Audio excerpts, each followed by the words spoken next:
Le Club Radio Scoop avec un monument. Oui, j'ai envie de dire que c'est un monument. C'est un DJ, producteur, influenceur aussi. Il a influencé énormément de DJ. Il a produit énormément de tracks que tous les DJ jouent encore aujourd'hui, qu'on va encore jouer pendant des années, des années. C'est Joachim Garraud depuis sa soucoupe qui est avec nous. Salut Joachim, comment tu vas? Salut Adrien, ça va? Bah ça va très très bien. 20 ans. Ton podcast Oui, a c'est 20 vrai. ans, le plus ancien podcast français. Si vous venez juste de débarquer sur Terre, The Mix, c'est 20 ans de mix toutes les semaines. Et on arrive Oui, au numéro 999. c'est ça. 999 semaines sans interruption. Parce que il y a beaucoup de gens qui ont fait plein de podcasts dans leur vie, mais ils se sont arrêtés ou après ils en ont fait 3 d'affilée. Moi, j'ai la palme d'or de la régularité, un par semaine depuis 999 semaines sans interruption. Donc ça fait 20 ans, démarré en 2005, en juin 2005. Et le numéro 999 va être enregistré le 25 janvier Bon, 2025. et il va pas durer 1 heure, hein, parce que tous les podcasts, ils duraient 1 heure. Là, il va durer un peu plus quand même. Oui, il va durer plus longtemps. On va enregistrer de 21h à 6h du matin, et puis ça fera un petit The Mix, il fera 4 heures, quoi, à peu Ça, près. c'est parfait. Avant de parler de ce The Mix 999, moi j'aimerais bien mettre en lumière et de parler de ces 20 ans. Tu disais sans interruption, il y a eu un mix toutes les semaines. Donc c'est un mix Oui, gratos qui était là depuis le début. Il y en a c'est plein ça. qui ont découvert les podcasts grâce à toi. Oui, À titre perso, moi quand mes parents ils m'avaient acheté mon iPod, le premier mon podcast que iPod, voilà, ouais. le premier podcast que téléchargé, c'était The Mix. Alors, je me The souviens à Mix. la cour d'école, il y avait 2 teams, la team hip-hop et la team plus Ouais, électro dance. Bah bon, électro. moi j'étais plus électro. Et c'est incroyable de Ouais. perdurer, de durer dans le temps comme ça. Quel recul t'as sur ces 20 ans d'émission? Bah, d'abord, enfin, je suis très fier d'abord d'avoir tenu 20 ans en non-stop. Et c'est vrai que au tout départ, moi, j'avais vu le podcast qui se lançait aux États-Unis. Je suivais un peu les news et je disais, tiens, c'est un nouveau format intéressant. Et quand le podcast est arrivé au mois de juin 2005 en France, le jour où c'était lancé en France, je suis allé m'enregistrer tout de suite. Je suis allé tout de suite enregistrer le podcast. Et donc, du coup, j'ai la référence FR comme France 0001 comme étant en tout cas dans la journée. Donc j'étais le premier, ou en tout cas c'est peut-être la première journée, on était plusieurs, mais en tout cas j'étais le premier podcast musical lancé en 2005. Et c'est vrai que c'était pour moi la possibilité de donner gratuitement 1 heure de mix par semaine. Avec le meilleur des productions sur lesquelles je travaillais, les remixes, les bootlegs et tout ça. Et puis maintenant, si je fais un espèce de regard sur ces 20 ans, bah, c'est gigantesque parce que je me dis c'est super pendant 20 ans d'avoir été capable de pouvoir échanger toutes les semaines Ouais. les titres que j'aime le plus, parce que ça fait une sacrée collection en fin de compte de sons.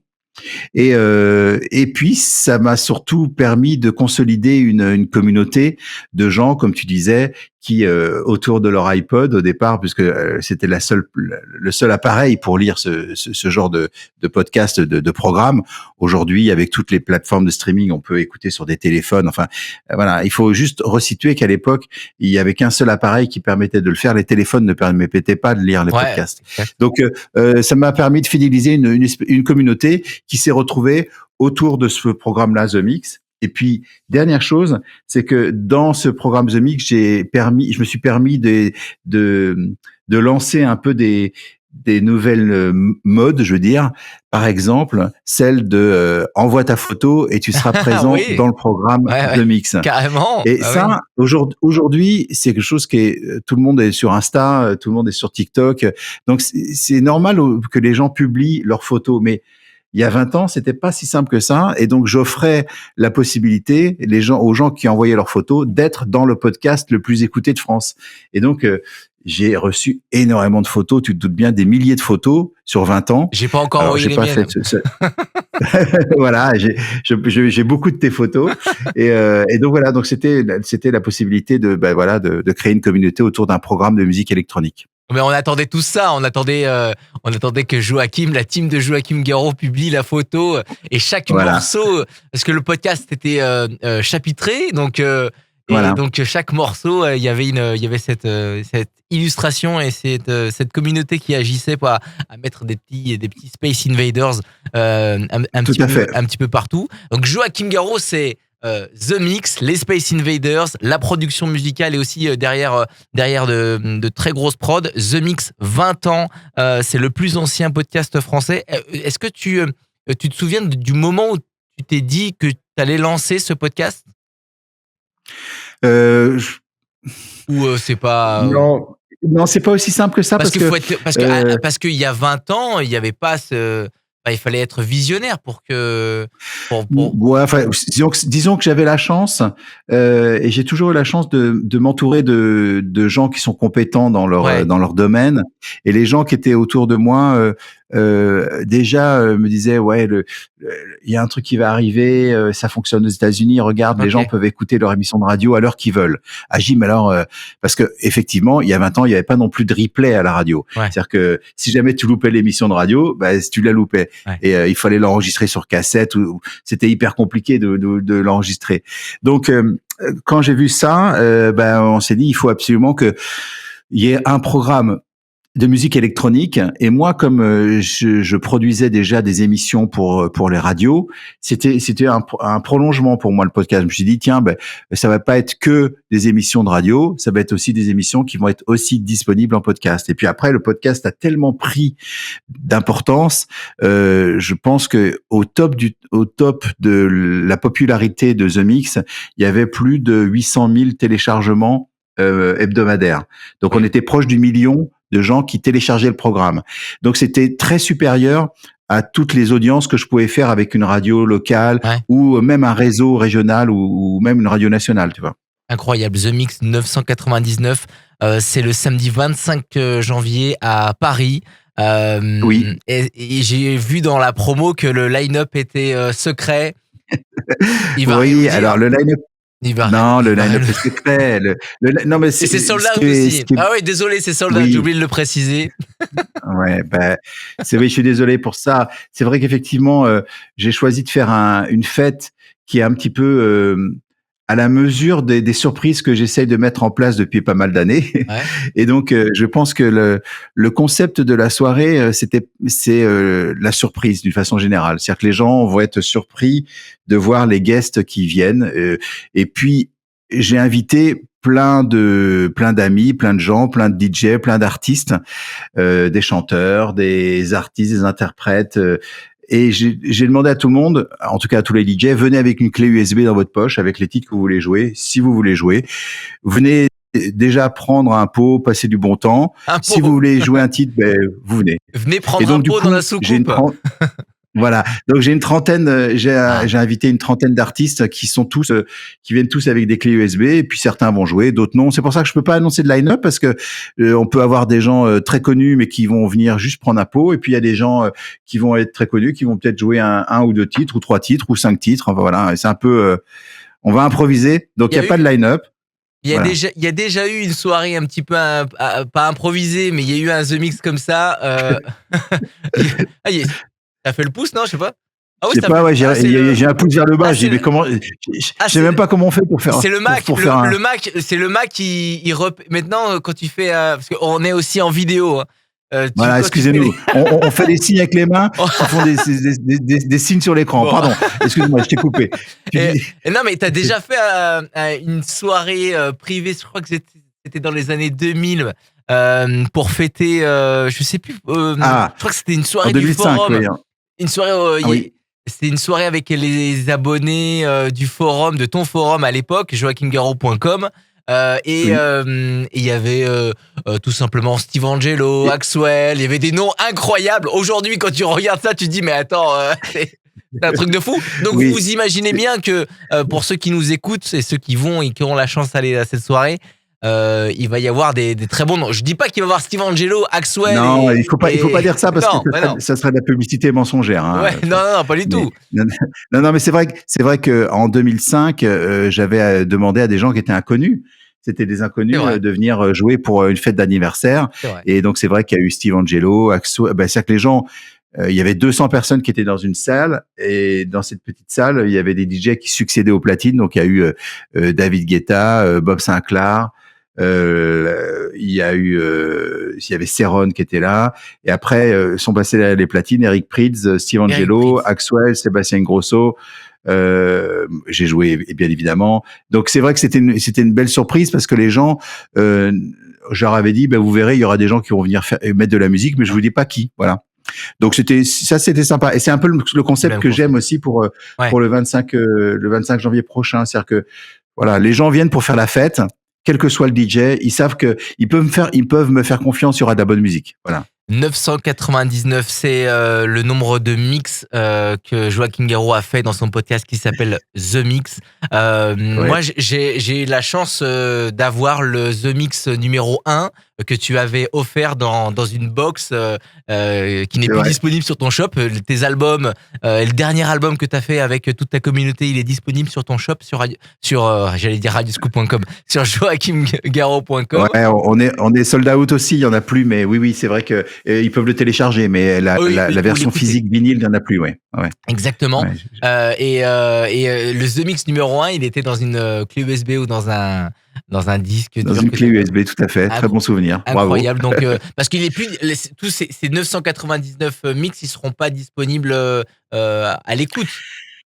Alors, À moins que, ah, ils vont être tous disponibles à l'écoute. ah, Et là, je te donne un petit scoop. Ça tombe bien sur Radio Scoop.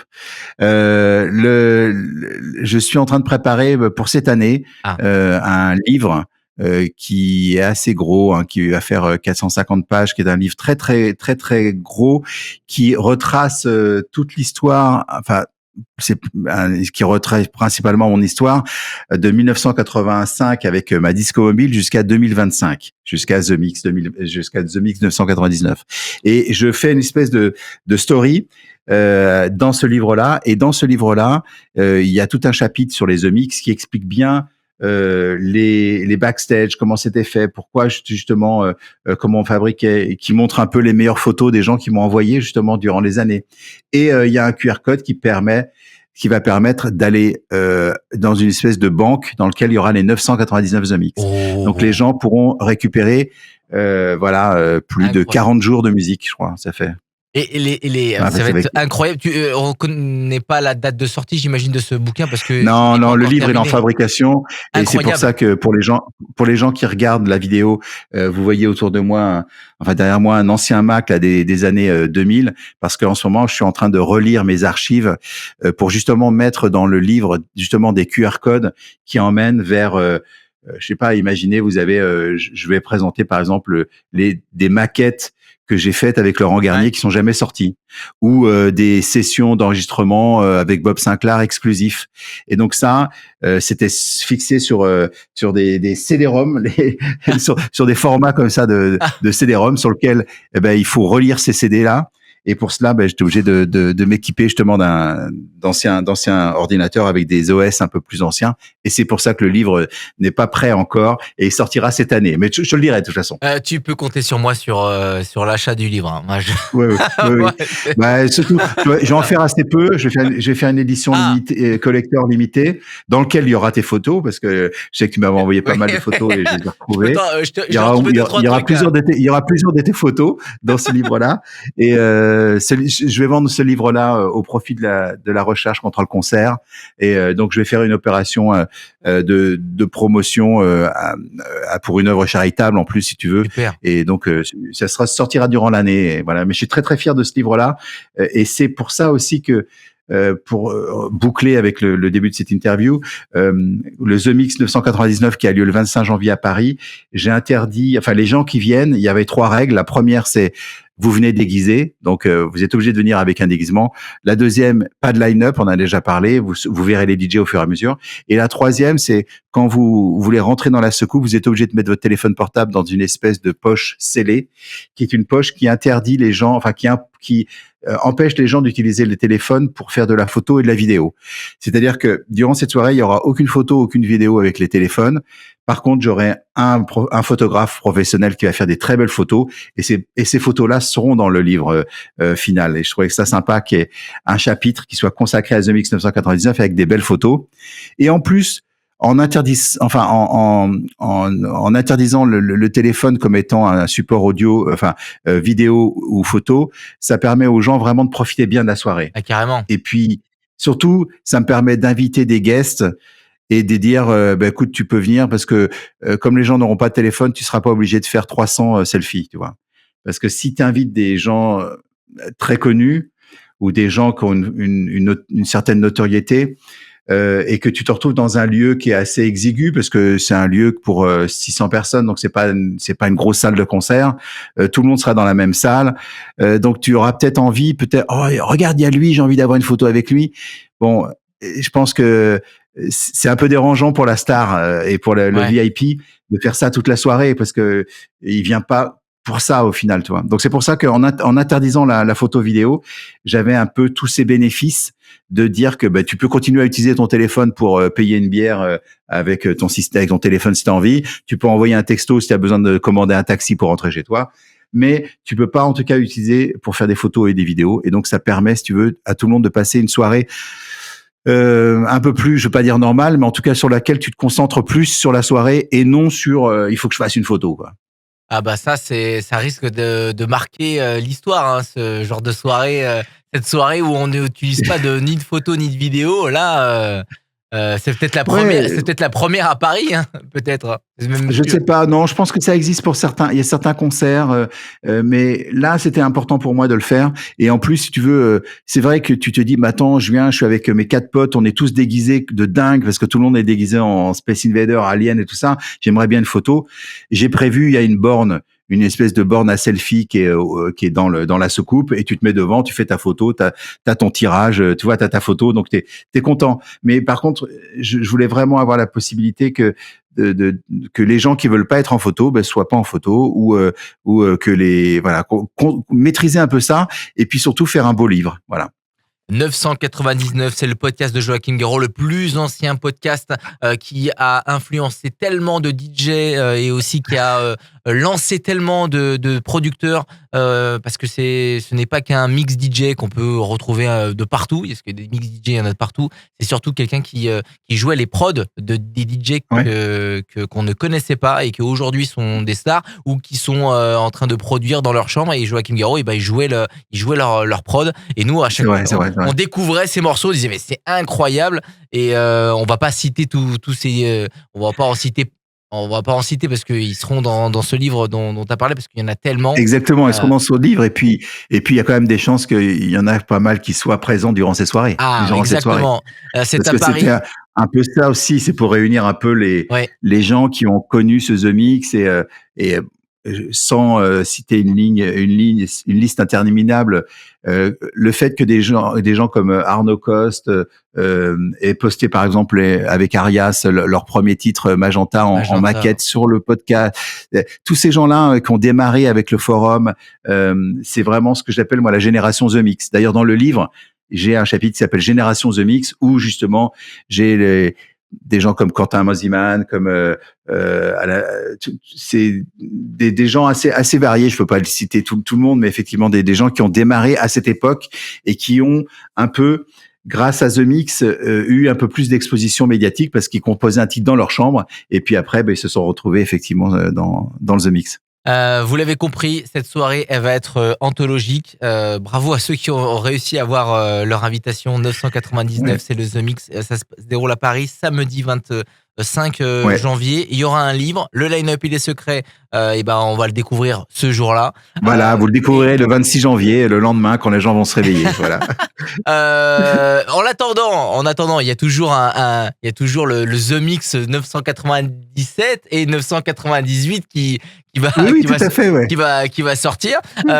Pour parler totalement d'autre chose, Joachim Garraud, c'est aussi de la production musicale, ça c'est évident. Et tu loues aussi des studios pour des producteurs. J'ai vu sur ton site internet. Oui, Ils sont situés où oui, j'ai fait. exactement?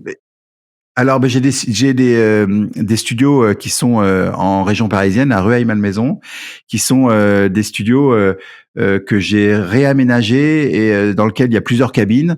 Et donc, il y a des producteurs qui viennent. Et c'est des producteurs qui louent à l'année. C'est pas des producteurs qui viennent pour une session. D'accord. C'est des gens qui viennent et ce qu'on appelle les production rooms, c'est-à-dire qu'ils s'installent et puis après, ben, ils viennent faire de la musique quand ils veulent. Ils viennent faire du son quoi, jour, nuit. Enfin voilà, ils ont accès à ces studios. Et c'est des studios qui sont où j'ai la chance que les studios, c'est pas moi qui les ai fabriqués, j'ai juste réaménagé, mais les studios ont été fabriqués par des professionnels dans les années 80. Et donc tout ça pour dire que l'isolation acoustique est incroyable. Mmh. C'est-à-dire qu'à l'époque, ils mettaient des murs de 1 mètre s'il fallait mettre des murs d'1 mètre de large ou d'épaisseur pour pouvoir isoler le son. Et c'est le cas dans ces studios. Donc ces studios, voilà, c'est ma petite soucoupe en région parisienne dans lequel il y a plusieurs studios. Mais bon, c'est vrai qu'aujourd'hui, bah, tous les studios sont pleins. J'ai la chance qu'il y Cool a des ça. producteurs qui viennent s'éclater. Ouais, Et c'est super. Et en parlant de studio, tu as créé un studio ambulant, si on peut le dire Oui, comme c'est ça. Ça ça. s'appelle la Good Vibe. Mobile, ouais, La mobile. Good Vibe, Ouais, elle ouais. est disponible aux États-Unis. Elle est pas en Aux Europe. États-Unis seulement, ouais. Ouais. Elle est aux États-Unis. LA Good Vibe, Elle est Good c'est Vibe. mon bus, ouais, LA Good Vibe ou la Good Vibe, hein, puisqu'on peut le dire en français. C'est mon studio solaire mobile et qui me permet justement d'emmener des artistes dans des lieux incroyables parce qu'aux États-Unis, bah, tu pars du côté du Grand Canyon ou tu pars dans la vallée de la mort parce que c'est un studio solaire. Donc, Ah ouais, d'ailleurs, excuse-moi, je te coupe, mais moi il est grâce à l'atmosphère. je vous conseille d'aller sur le YouTube de Joachim Garraud. Il fait un vlog sur la conception de ce bus. Ah Donc, oui, il achète un bus. Bon, on va pas se cacher, un bus américain. il est rincé. Ouais, c'est un bus américain, il est rincé et il le Ouais, retape c'est de vrai. A à Z. Où il faut qu'il y ait des chambres qui sortent sur les côtés. Enfin, Ouais, il c'est vrai. installe tous les panneaux solaires, etc. Et pour les geeks, pour ceux qui veulent, mais je connais plein de potes à moi et plein de gens qui veulent se lancer Retaper ça, retaper ouais. des vannes, etc. Pour partir à Ouais. l'aventure. Et ben, allez mater ça. Alors il y aura toute une partie son. Peut-être que vous n'êtes pas forcément des vrais geeks dans le son, mais moi j'ai kiffé. Mais en tout cas, ce qui est sûr, c'est que il y a vraiment pour tous, pour les gens qui sont bricoleurs et les fans de musique. Là, allez voir ce vlog qui sont disponibles sur sa chaîne YouTube. C'est incroyable Ouais, d'avoir eu ce projet. oui, bah, c'était un rêve de gamin pour moi, hein. Moi, j'adore le voyage, j'adore le confort, j'adore le son, et donc du coup, c'était pour moi l'occasion de combiner tout ça Ouais, à l'intérieur de mon studio mobile. Et c'est vrai que j'étais assez attiré par tout ce qu'on appelle van life, la ouais. vie dans des vannes, tu vois. Et aux États-Unis, c'est très courant que les gens vendent leur maison et ils achètent des bus très très gros ou très très importants. Et là, c'était le cas. Et voilà, moi, je me suis vraiment fait plaisir. Franchement, j'ai eu beaucoup de chance de pouvoir me faire plaisir sur ça et de pouvoir concevoir ce bus et puis d'être entouré de gens qui m'ont permis vraiment de faire un travail exceptionnel, quoi. Il y a un site internet qui s'appelle lagoodvibe, lagoodvibe.com. Ouais, C'est très bien ouais. expliqué et bah, surtout, bah, faut aller voir. Et justement, bah, les vlogs, ils sont disponibles sur le site.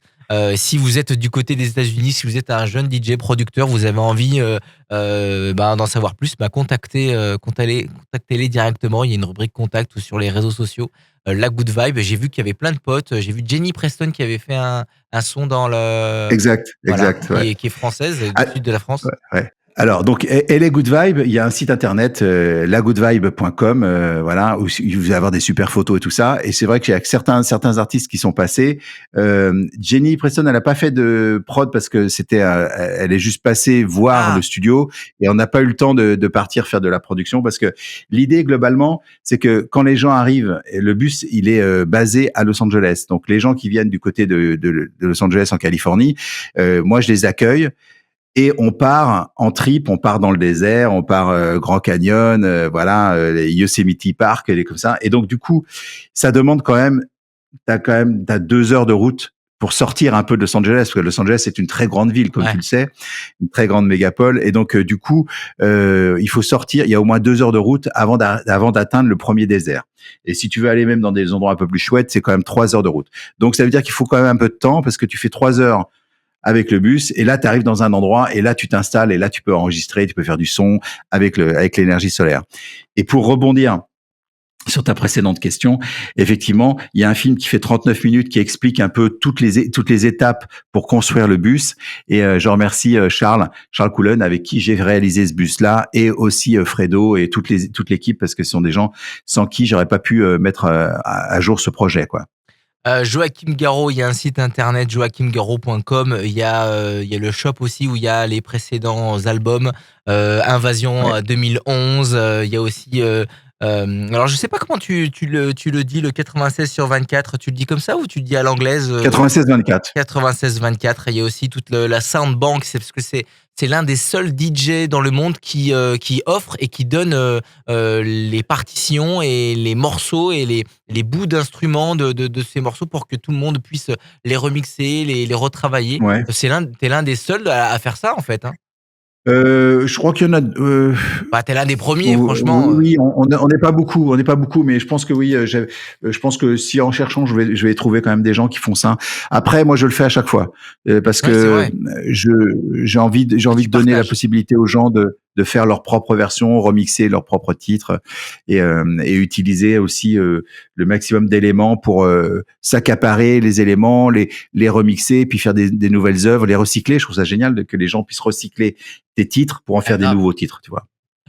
C'est aussi donc on le disait, The Mix 999, c'est le samedi 25 janvier à Paris. La question qui tue, qu'est-ce que tu vas faire après? Ah, mais alors parce que après, là, je vais continuer à faire. Ça va te dégager un temps de fou. Oui, c'est vrai.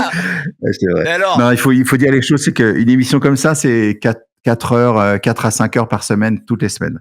Parce que le plus long, c'est d'écouter les titres que je reçois, parce que comme ça fait 20 ans que j'existe, et puis que 20 ans que cette émission est établie toutes les semaines, j'ai beaucoup de producteurs qui m'envoient toutes leurs productions. Il y a tous les labels qui m'envoient leurs productions pour que je puisse les jouer dans mon émission de radio. Donc au final, c'est à peu près 1000 titres qui arrivent par semaine. Donc il faut écouter les 1000 titres. Bon, j'ai une personne qui est la même personne depuis 20 ans qui m'aide là-dessus, qui s'appelle Franck, et qui, lui, déjà fait une espèce de présélection. C'est-à-dire que les gens qui m'envoient des titres de salsa ou des titres trop rapides à 198 BPM, des trucs trop hardcore, bah, il les met de côté. Ouais. Mais disons que je me retrouve avec une petite sélection quand même entre 60 et 80 titres à peu près. Ouais. Donc j'écoute tout.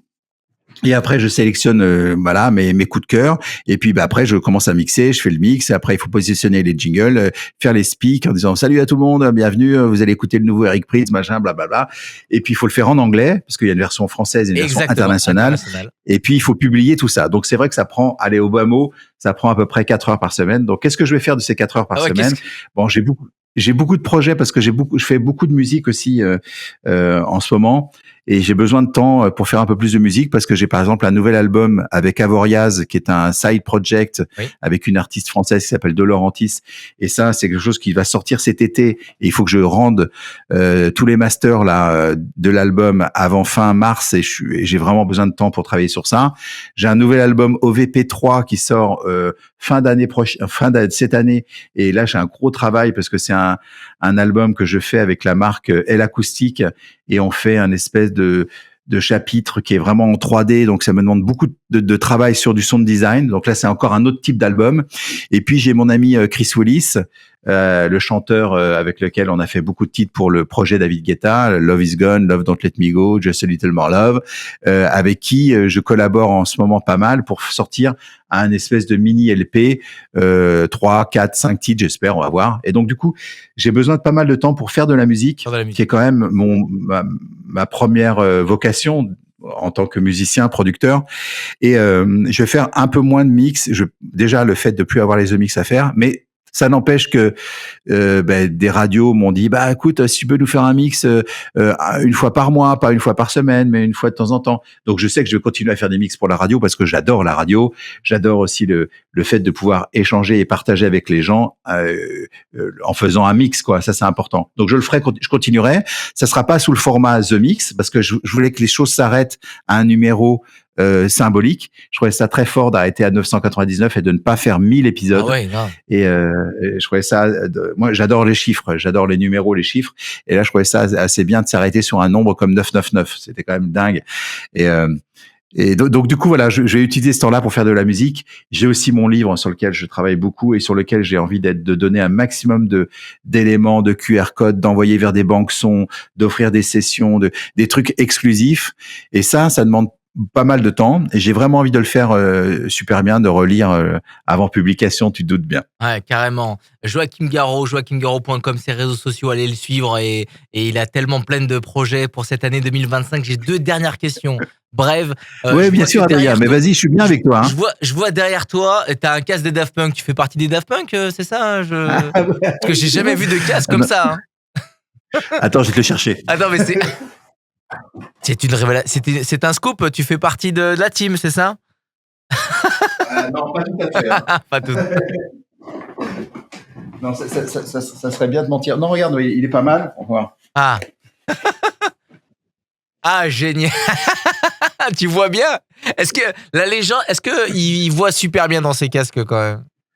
Alors là, celui-ci, on voit super bien. Alors ça, il faut que je te dise l'histoire de ce casque. J'ai fait une tournée en Colombie et dans la foule, il y a un monsieur avec un t-shirt Space Invaders et ce casque-là. Et moi, je suis comme un fou. J'ai dit, mais comment c'est possible en Colombie en plus c'était à Medellín, c'est une ville, c'est même pas la capitale, à Medellín en Colombie.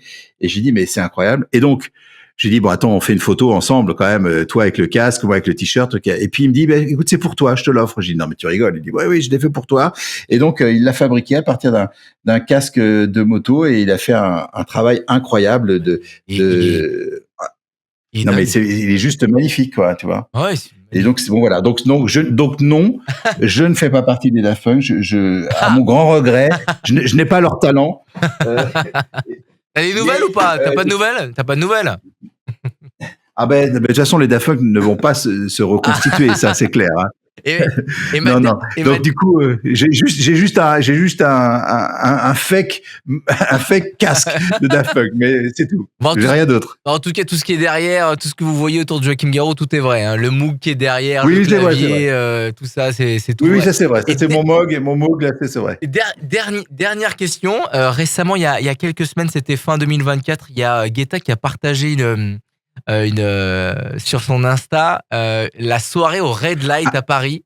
Oui, le set au Red Light, oui. Ça a marqué des générations ce set parce que pour la plupart des DJ comme moi, ceux qui ont la trentaine, aujourd'hui, bah c'est l'un des premiers sets c'est l'un des premiers sets que j'ai écouté, qui était disponible, que j'ai téléchargé. Et en fait, moi j'ai une question. C'est comment s'est déroulée cette soirée? Parce que dans le concept de la soirée, quand je l'ai réécouté récemment, le set, et il est complètement dingue, il est complètement fou, et je me dis que j'ai l'impression que tout était improvisé. Alors, est-ce que tu te souviens de cette soirée? Alors, c'était improvisé à partir d'éléments quand même. Il y avait les Daft Punk aussi. Parce que il y a Guetta qui prend le micro et qui dit c'était les Daft Punk au Red Light, et en fait on avait l'impression que les gens ils étaient pas ouais ok. il y avait un truc un peu planant là. Alors pour te dire, alors quand David dit il y avait les Daft Punk, c'est parce que avant qu'on joue, il y a eu la diffusion du nouvel album des Daft Punk sur un système son qui est Function One, parce que c'était une soirée, la soirée du Red Light avait lieu, c'est marrant parce que j'en parle dans le livre avec un chapitre assez détaillé, mais ça avait lieu lors d'un salon des discothèques qui était ce qu'on appelle le Ciel à l'époque, qui était un salon des DJ où les gens venaient. Et donc durant cette soirée, il y avait beaucoup de professionnels qui venaient à Paris pour ce salon, qui venaient le soir après nous voir au Red Light. Donc, il y avait un nouveau système son qui a été mis en place pour la première fois, une marque qui s'appelle Function One, qui est des grosses enceintes très très fort. Et la maison de disques des Daft Punk disait on va profiter de ce nouveau système son pour diffuser l'album. Et donc, si tu veux, c'était quand même assez hallucinant, c'est que nous, on se retrouvait à jouer derrière l'album des Daft Punk, mais les Daft Punk n'étaient pas dans la salle. Ouais. Les gens écoutaient un CD. Bon, ok.